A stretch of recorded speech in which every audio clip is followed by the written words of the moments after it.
You're listening to Managing Leadership Anxiety, Yours and Theirs, a podcast offered in partnership with Missio Alliance. Each episode, we discuss internal and relational pressures, how they block effective leadership, and how we can move through them to a greater health. And now your host, Steve Cuss. Well, hi, folks, and welcome to a Thanksgiving week edition of this show. You know, typically I have a guest on, and between now and the end of the year, I've got all kinds of great guests coming up in the hopper. But I was thinking in the spirit of Thanksgiving, just to take a brief moment and pause and share with you a couple of tools that I've found helpful, and these tools that I train leaders in de-escalating anxiety. It was actually Thanksgiving that made me think of them. The first tool is called a life-giving list, and the second tool is a workload scrub. I just want to spend a few minutes talking about each. I'm going to provide a link if you want to download a free template to do these tools yourself.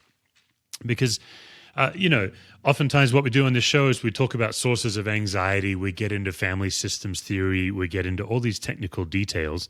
But at the end of the day, I think one of the biggest sources of anxiety for a leader is the simple problem of too much output and not enough input. As I paid attention to my own life, and as I listened to leaders really all over the country and actually even internationally at this point, and I listen to their stories and the pressures they're facing, I find that a lot of leaders are so others-focused that we're often the last to know that we're not okay. I've also done an experiment lately. I'd like to do it with you too. I just want to say a word and just ask you to think of what comes to mind. That word is gifts, particularly gifts from God. When you think of gifts from God, particularly those of you who are leaders listening to this, what first comes to mind? What I have found to be true is people naturally think of spiritual gifts, the gifts that God has given us that we can use on behalf of other people. But the life-giving list, this first tool I want to talk about, it's really about identifying the gifts that God has given you as God's beloved son or beloved daughter.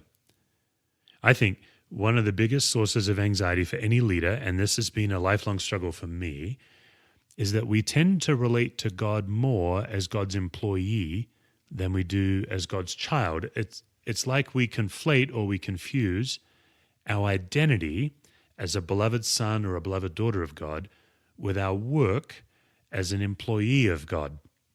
I talk to so many leaders that get this confused. They're very good at sharing the grace of God with others. They're not so good at receiving it for themselves.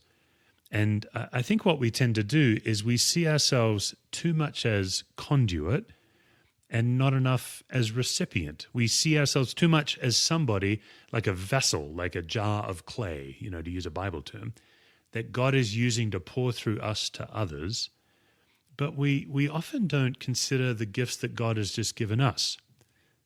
Jesus said that the Father loves to give good gifts to his children. If a kid asks for a stick, he's not going to give him a snake.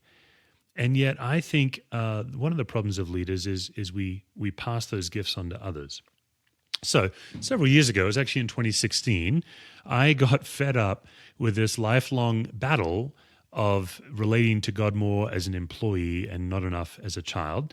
And I started doing some significant work on this, and what came out of that was a very simple template called a life-giving list. Now, if you want to try one, in the show notes, I've got a link, and when you download this thing, you'll see how simple it is. It's simply a spreadsheet that just helps you name the people, the places, and the activities in your life that make you feel most human and alive. The people, places, and activities in your life that make you feel most human and alive. Another way I've heard it said is they make you feel like you lose track of time. Or I've also heard it described that they make you feel like a kid in the kingdom. You just feel like a kid again. And so you'll notice if you download the spreadsheet that next to people, there's a little checkbox that says remote or local. Make a list of the people in your life that are life-giving to you. You already know these people. These are the people that when you're around them, you simply want to be around them more. You feel loved and accepted, particularly for those of you who are listening who are faith leaders. These are people that when you're around them, you don't have your leadership hat on. You can just be your fully human self. Now, obviously, in my life, I am incredibly privileged, and this week of Thanksgiving, I'm very aware that my wife and my kids are on this list, and of course, they're local. But I also have good friends on the list that are local. But my parents and my sister and some of my family, they actually live in Australia. They're far away, but they're life-giving to me. I love spending time with them.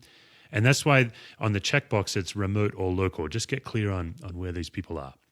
Now, activities, as you fill out activities, you'll also see a column there that denotes money and time. You should list a range of activities that cost a lot of money all the way to activities that cost no money at all, activities that take a lot of time, activities that take no time at all. And same with places. By places, I mean generally geographical places. So for me, I happen to live in Colorado. I have the great privilege of being an hour and a half from Estes Park. And so Sprague Lake, Estes Park is on the list. And so is Silverthorne. But also, so is the reclining chair in the front room of my house. All kinds of places. I also have some places overseas. I have the privilege of getting to travel once in a while. These should be places that cost a lot of money or cost no money at all to get to. These should be places that take a lot of time, all the way down to taking no time at all to get to. And here's the simple fact. When I'm anxious, when I'm under pressure, when I'm feeling tired, I pull out my list. I just pull out my life-giving list. Sometimes I'll call somebody. Sometimes I'll participate in an activity. One of my activities is playing the acoustic guitar. I don't know why it's life-giving. It just is. I'm moved by music, and I love to play music. I also love to listen to good music. And I can play a guitar for 5 to 10 minutes, and it can diffuse my anxiety. Also, the hug of my wife, a good, rich, fun conversation with friends, all kinds of things. I have about 75 things on my list. And as I've been doing these workshops lately, one of the common themes I've been noticing is it doesn't take much time for people to know what's on their list. But what tends to happen is they haven't put much time into all of the things on their list. When you really stop to think about it, God has given us so many gifts that are just for us as God's beloved son or daughter. Like, for example, my wife's hug. There's no way I can parlay that into being useful for ministry. On the other hand, one of the things on my life-giving list is reading theology. I just ordered N.T. Wright and Michael Bird's new book. It's a big, thick book on theology. I'm looking forward to digging into it. That gift is a little trickier because sometimes I'll just read for my own enjoyment, and of course, sometimes I'm reading for research, and that can be tricky to figure out when is when. But what's on your list? Have you ever paused to make a list? Now, some of you may be thinking of a quiet time, a traditional quiet time where in the morning you read scripture and pray. That's an activity. That should be an activity on your list. But it also might be that you love to get outdoors, you love to hike, or you love to swim, you love to be in the ocean, or you love a great glass of wine, or you enjoy the sound of somebody's laughter whom you love. Put it all on the list, and the secret sauce to this list is twofold. The first thing is start getting in the discipline of calendaring the items on your list. I think one of the chronic issues of a leader is there's always more to do. There's always too much to do. And so we put off these life-giving activities, and then it just ends up being too much output, not enough input. But what would it be like in the next 7 days or the next 10 days if you calendared 4 different items on the list? Now, it doesn't have to be stuff that costs a lot of money or a lot of time, but could you get away? Could you get away for half an hour? Could you get away for half a day? I am in the habit of calendaring a spiritual retreat multiple times a year. The last one was Wednesday. I went on an all-day prayer retreat at a local monastery on Wednesday, and I'm not going to lie, I went to bed Tuesday night wondering if I needed to cancel. I woke up Wednesday morning thinking, I've got too much to do, I need to cancel. And I went, and of course, it was just what I needed. So the first secret sauce to this list is calendaring, getting in the discipline of making time for these things that are life-giving. The second secret source is, there's probably a better word for it, but I call it baptizing it. Just when you do that thing, you literally take a moment to thank God for it. So for my boys, for example, it's snowboarding. For my wife, it's even popping popcorn in the kitchen. It's simply taking a time to say, God, this thing that I love that gives me life, this is a gift from you, and I want to thank you for it. It's a way of worship. So for me, my life-giving list, I keep finding things that I love to do, becomes a great source of worship in my life.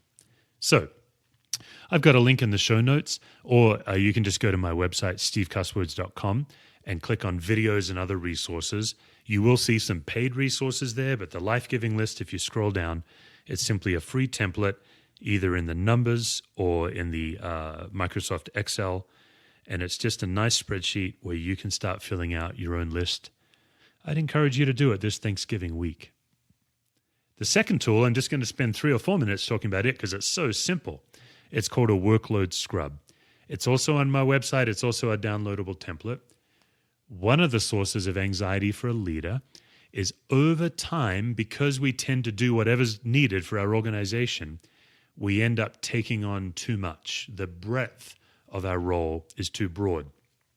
I remember when I first came to Discovery, I'd come from this amazing church in Las Vegas, Central Christian Church. I was on staff there for several years. And Central is a very large church with a lot of resources. We had a catering department. We had a communications department. You know how it is in a bigger church. I went from that to this 150-person church plant, Discovery Christian Church. And suddenly, I'm the catering department. I'm the communications department. I'm the photocopier tech. I'm the guy that cleans the toilet. I'm doing it all. And, that was 14 years ago, and we're a much larger church now. But I still find myself taking on projects that I really have no business doing as the lead pastor. For years at our church, I was the only person on staff that could operate the banner printer that we were leasing. It was just a particularly persnickety printer, and I had figured out how to make it work. And so if anyone ever needed a banner, they had to get me and find me to go get it printed. That was crazy. There was several years where I was doing all the video editing for our church because we couldn't hire anyone to do it. The workload scrub is simply a tool that you use. It's another downloadable template where you list every single thing you do for your organization, and then you track how many hours a month that takes. And then it's a simple set of checkboxes. Can somebody else do this? Do you have somebody in mind now? Do you have a training plan to on-ramp them? How long will it take? These are just a set of columns. So the first column is, what's the task? The second column is, how many hours a month approximately does it take? Then the third column is, can someone else do this? Then do you have an actual name? In my workload scrub, I have a list of names. And then do you have a plan in place to help them be able to do it? A terrible leader will do a workload scrub and then simply dump work on someone else. But a good leader can use this as a leadership development pipeline, help find other people in the organization who can maybe do things that they're good at, and so you can do what you're good at. Now, for example, I'm a preacher, and it would be a mistake for me to simply put preaching as one item on the workload scrub. No, preaching is actually many items. It's long-term study. It's developing a 12-month preaching calendar. It's the sermon of the week. It's not just the preparation, but it's also the delivery. Preaching is actually 6 to 10 items, depending on who you are and how you like to develop your material. I write each of them out separately. I track each of their hours separately. But even if I ever stop, for example, to pick up the trash in our church, I make sure that's on the list. Not that it means I'm above picking up trash, but that I can notice everything that I do for this organization. I do a workload scrub once a year. It's always painful. The first one takes the longest because it's blank. And the very first time I did a workload scrub, I had 136 different items on my workload list. I was the one ordering toilet paper and supplies for the church, all kinds of crazy stuff. No wonder I was struggling to rest. I was overwhelmed not just by the depth of my role, but also the breadth of my role. It was getting harder and harder, for example, for me to be present to people in pain because of the mounting to-do list. Church planners, this is especially keen for you. My goodness, the first few years of a church, you're doing everything, and it feels like it's all on your back. One tool that can really give you clarity and give you some relief is a workload scrub. It'll take you an hour or two to do the first one, but if you do it as an annual checkup, it just takes about 15 minutes to 30 minutes to update it every year. Now, if you run an organization, this is something that all of your key leaders can do. They'll find it to be painful at first and then very freeing. You can use it to begin to recruit other people, because the simple fact is a lot of leaders don't want to bother other people. But you have to start understanding that just like you like making a difference, other people like making a difference too. And you can use the workload scrub to invite people into ministry with you. And that's what we do. But also, if you're a parent and you have young kids, as your kids get older, as a parent, you can do a workload scrub. What is it that I used to do for my kids that they can now do around the house? So, kids hate this because it often means more work for them. But it's a great leadership development tool. And this Thanksgiving, if you're coming into the Thanksgiving season running on fumes, I would highly encourage you, just take an hour this week. Just take 90 minutes this week. Download the life-giving list, download the workload scrub, and just take some time to fill out both of them. And then with the life-giving list, just take a few moments this week to do some of those things on the list. With a workload scrub, see if you can get some things off your list. Now, just before we close, I think many of my listeners know that in March of 2020, I'm hosting a 2-day workshop where we will cover these 2 tools, but also about another 15 to 20 tools to help you name sources of anxiety in you, help you notice anxious patterns in your organization. I'll be giving you a powerful tool called Second Order Change, how to notice anytime your organization is stuck. But this 2-day workshop in March of 2020, it really is designed to put you on a path of freedom so you don't have to be in the grip of all the pressure and stress that you face as a leader. I know that 2 days is a lot to give up, and for many of you it involves getting on a plane and the expense of accommodation. I get all of that. But listen, guys, this isn't going to be a conference. This isn't going to be where you're sitting and somebody's monologuing on stage. This will be a workshop where I'll be teaching you tools, and then right there in the room at your table, you'll be getting time to put them into practice right in the moment.